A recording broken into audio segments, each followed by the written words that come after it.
Welcome back. Vijayawada Durga గుడికి విద్యుత్ అధికారులు కనెక్షన్ కట్ చేయడం కలకలం రేపింది. బకాయిలు చెల్లించలేదని సరఫరా నిలిపివేశారు. నిన్న 3 గంటలకు పైగా విద్యుత్ సరఫరా నిలిచిపోయింది. దుర్గ గుడి నుంచి తమకు 3,08,00,000 బకాయిలు ఉన్నాయని విద్యుత్ అధికారులు తెలిపారు. వేల మంది భక్తులు ఉన్న సమయంలో ఇలా చేయడంపై తీవ్ర విమర్శలు వ్యక్తమవుతున్నాయి.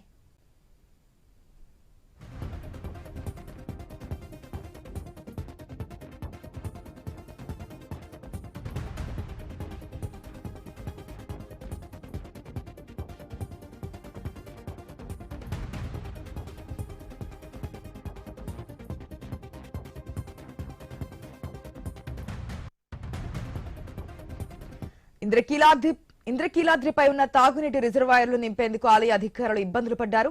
11 సర్వీసులను ఒకేసారి కట్ చేయడంతో లిఫ్టులు నిలిచిపోయాయి. నిత్యాన్నదానానికి ఇబ్బందులు తలెత్తాయి. ఆలయ అధికారులు జనరేటర్లు ఆన్ చేసి సమస్య తీవ్రతను తగ్గించేందుకు ప్రయత్నించారు.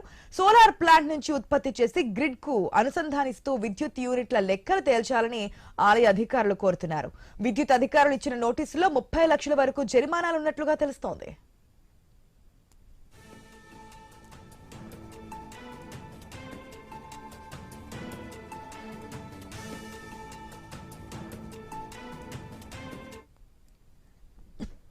సోలార్ కరెంటు బిల్లును మినహాయించుకుని ఇంకా ఏమైనా చెల్లించాల్సి వస్తే ఆ మొత్తాన్ని కట్టేందుకు సిద్ధంగా ఉన్నామని ఆలయ అధికారులు వెల్లడించారు.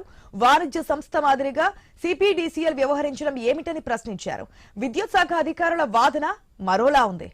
ఈఆర్సీ నిబంధనల ప్రకారం ఒక కనెక్షన్ కు 500 కిలోవాట్ల ప్లాంట్ కి అనుమతి ఉందన్నారు. 1 మెగావాట్ సామర్థ్యం ఉన్న సోలార్ ప్లాంట్ ను ఏర్పాటు చేశారని చెప్పారు. దీనివల్ల సాంకేతిక సమస్యలు ఏర్పడ్డాయని వెల్లడించారు. వినియోగించుకున్న విద్యుత్ బిల్లులు చెల్లించాలని స్పష్టం చేశారు. సోలార్ ప్లాంట్ నుంచి ఉత్పత్తి అయ్యే విద్యుత్ ను గ్రిడ్ కు అనుసంధానం చేస్తున్నట్లు ఆలయ అధికారులు అంటున్నారు. మొత్తంగా ఈ వ్యవహారం 2 శాఖల మధ్య వివాదాన్ని రాజేసింది.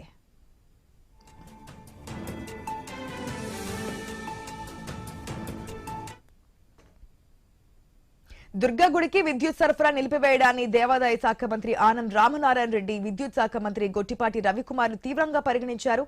2 శాఖల అధికారుల వ్యవహారంపై ఆగ్రహం వ్యక్తం చేశారు. మంత్రుల జోక్యంతో విద్యుత్ అధికారుల సరఫరాను పునరుద్ధరించారు.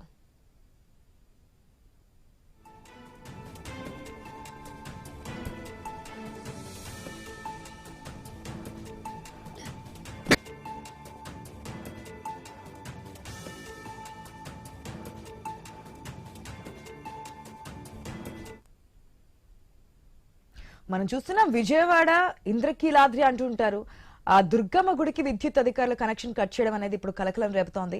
బకాయిలు ఉన్నాయంటున్నారు, ఫైన్స్ ఉన్నాయంటున్నారు. అసలు ఎప్పటి నుంచి ఉంది ఏంటన్న డీటెయిల్స్ తెలుసుకుందాం మా ప్రతినిధి యాకూబ్ ద్వారా. Good morning Yakub. మొత్తంగా 3,08,00,000 వరకు బకాయిలు ఉందంటున్నారు.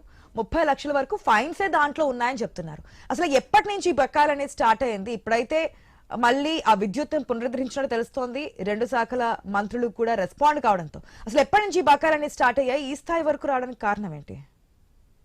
Good morning sir. అయితే దుర్గగూడలో ఇప్పటి వరకు చరిత్రలో లేకుండా ఇప్పుడే మొదటిసారి విద్యుత్ శాఖ అధికారులు కరెంట్ కట్ చేయడం కొంతవరకు మీరు చెప్పినట్టుగా కలకలం రేగిందని చెప్పుకోవచ్చు. అయితే ఇప్పటికే ప్రభుత్వం, రాష్ట్ర ప్రభుత్వం కూడా గుళ్లకు సంబంధించి, ప్రత్యేకంగా గుళ్లకు సంబంధించి ఫ్రీ కరెంట్ ఇవ్వాలని కూడా ఒక ప్రతిపాదన తీసుకొచ్చిన పరిస్థితి. అయితే ఈ సమయంలో ఇలా కట్ చేయడం పూర్తిగా దుమారాన్ని లేపిందని కూడా చెప్పుకోవచ్చు. నిన్న 3 గంటల పాటు ఈ కరెంటును కట్ చేయడం జరిగింది. అయితే ఈ మీరు అడిగిన దాని ప్రకారంగా ఇది సుమారుగా 4 నెలల బకాయి, 4 నెలల నుండి బకాయి కట్టడం లేదు అనేది కూడా ఇప్పుడు విద్యుత్ శాఖ అధికారులు చెప్పడం జరిగింది.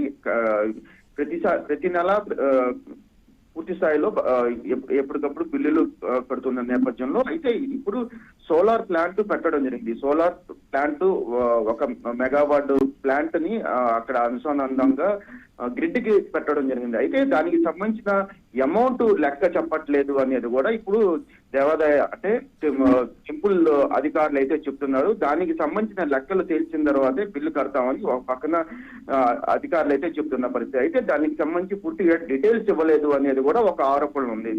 దీంతో పాటు గత 4 నెలల నుంచి కూడా 3 కోట్ల రూపాయలు, 3,80,00,000 రూపాయలు బకాయి ఇప్పటికే పడిన పరిస్థితి. అయితే దీనికి పూర్తిగా 11 యూనిట్స్ అంటే 11 కనెక్షన్లు ఉంటాయి. ఆ 11 కనెక్షన్లు మేజర్ గా వాటర్, అదేవిధంగా వాటర్ మీదే బేస్ అయి ఉంటది. వాటర్ పంపింగ్ చేయాల్సి ఉంటుంది. ఎక్కడ కొంచెం ఏ లోపం వచ్చినా పైన ఇబ్బంది పడే పరిస్థితులు ఉంటాయి కాబట్టి అక్కడ దానికి సంబంధించి అదే విధంగా దేవాలయానికి ప్రతి ఇంచిన అన్ని మీటర్లు కూడా పూర్తిగా 11 మీటర్లకు సంబంధించిన పవర్ ని దీన్ని ఒకేసారి కట్ చేయడంతో కొంత 3 గంటల సేపు ఆందోళన వ్యక్తం చేశారు. ఇది మంత్రుల వద్దకు పంచాయతీ వెళ్ళడంతో మంత్రులు అయితే చాలా సీరియస్ అవ్వడం జరిగింది. ఎందుకంటే కీలకమైన దేవాలయం, మన ఏపీలోనే 2వ దేవాలయం అని కనకదుర్గ గుడి అని కూడా చెప్తాము. ఇటువంటి దేవాలయానికి ఏ విధంగా కట్ చేస్తారని కూడా అధికారులపై చాలా వరకు సీరియస్ అయ్యారు. రెండు శాఖల మంత్రులు ఒక వాణిజ్య సంస్థకు చేసినట్టుగా ఇక్కడ ఒక దేవాలయానికి, అది కూడా చాలా మంది భక్తులు వచ్చి నిరంతరం రద్దీగా ఉండేటువంటి దేవాలయానికి ఈ విధంగా చేయడం ఎంతవరకు కరెక్ట్ అంటారు? దీనికి సంబంధించి మంత్రులు రియాక్షన్ వచ్చిన తర్వాత మాట్లాడుతున్నారు, కానీ అంతకు ముందు వరకు ఇటుపక్క విద్యుత్ శాఖకు సంబంధించి అటుపక్క ఆలయ అధికారులకు సంబంధించి భిన్న వాదనలు వినిపిస్తున్నాయి కదా. ఖచ్చితంగా అంటే వాళ్ళ రూల్స్ ప్రకారంగా వాళ్ళు విద్యుత్ శాఖ అధికారులు అయితే వాళ్ళ రూల్స్ ప్రకారంగా వాళ్ళ చెప్పడం జరిగింది. అంటే మా రూల్స్ ప్రకారం ఇంతవరకే ఉంది, ఆ తర్వాత ఏదైనా ఉంటే మేమేం చేయలేము, మా రూల్స్ ప్రకారంగానే మేము వస్తున్నాం అనేది విద్యుత్ శాఖ వాళ్ళు చెప్తుంటే, మరో పక్కన మేము ఇంత ఖర్చు పెట్టి మేము సోలార్ పవర్ ప్లాంట్ పెడితే దానికి సంబంధించిన యూనిట్స్ లెక్క తేల్చలేదు అనేది కూడా ఇటు టెంపుల్ అధికారులు అయితే చెప్తున్నారు. అయితే దీనికి పూర్తిగా ఇంకా డీటెయిల్స్ రావాల్సి ఉంది. దీనికి అసలు ఎన్ని యూనిట్లు కాలని, ఎంతవరకు ఉత్పత్తి జరిగింది అనేది కూడా సోలార్ పరంగా ఎంత ఉత్పత్తి జరిగింది, దానికి ఆ గ్రిడ్ కి సంబంధించి కొన్ని భిన్న వాదనలు కూడా ఉన్నాయి.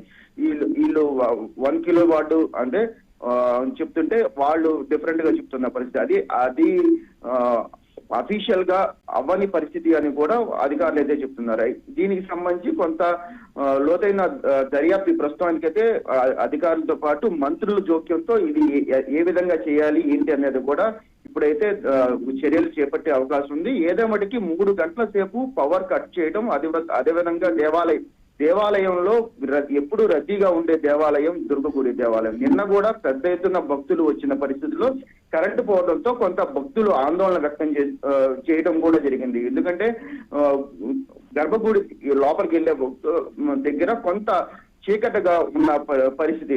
అప్పటికి జనరేటర్లు ఆన్ చేశారు, కానీ సుమారుగా ఒక అర్ధగంట సేపు మటుకి ఖచ్చితంగా అంధకారంలోనే దేవాలయం ఉందని కూడా చెప్పుకోవచ్చు. ఈ పరిస్థితుల్లో పూర్తిగా ఇప్పటికైనా సరే ప్రభుత్వ అధికారులే కాకుండా మంత్రులు కూడా దీంట్లో ప్రస్తుతం జోక్యం చేసుకొని పూర్తిగా ఇటువంటి వివాదం ఎప్పుడు లేకుండా, అసలు ఇప్పుడు చరిత్రలోనే ఇప్పటి వరకు దుర్గగుడి దేవాలయంలో ఒక్క సెకండ్ కూడా కరెంట్ పోని పరిస్థితి. అటువంటి పరిస్థితుల్లో సుమారుగా 3 గంటలు కరెంట్ పోవడం.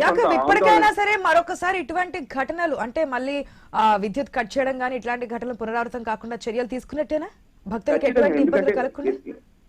ఖచ్చితంగా, ఎందుకంటే ఇద్దరు 2 శాఖల మంత్రులు, దేవాదాయ శాఖ మంత్రి, విద్యుత్ శాఖ మంత్రి ఇద్దరు జోక్యంతో నిన్న దీనికి ఫుల్ స్టాప్ పడిందని కూడా చెప్పుకోవచ్చు. ఇప్పుడు దీనికి సంబంధించి ఏ విధమైన చర్యలు తీసుకోవాలి, దేవాలయం ముఖ్యంగా ఇప్పుడు ఈ దుర్గగుడి దేవాలయంలో ఇటువంటి ఘటన జరిగింది, మరోసారి ఏ దేవాలయాల్లో కూడా జరగకుండా చేయాలని కూడా దీని మీద మాట్లాడినట్టుగా ఇప్పటికే తెలుస్తుంది. అయితే పూర్తిగా ఇటువంటి చర్యలు, ఎందుకంటే దేవాలయాలకి ఈ ప్రభుత్వం వచ్చిన తర్వాత పండుగల సీజన్ లో కూడా ఉచితంగా కరెంట్ ఇవ్వాలని కూడా చెప్పడం జరిగింది. ఈ నేపథ్యంలో ఇప్పుడు దుర్గగుడిలో జరిగిన ఘటన ఏ గుడిలో జరగకుండా కూడా చూడాలి అనేది కూడా ఇప్పుడు మంత్రులు అయితే ఖచ్చితంగా ఆదేశాలు జారీ చేశారు. ఇటువంటి ఘటనలు ఉంటే ముందు మా దృష్టికి తీసుకురండి అని కూడా చెప్పడం అయితే జరిగింది. ఆశ. రైట్.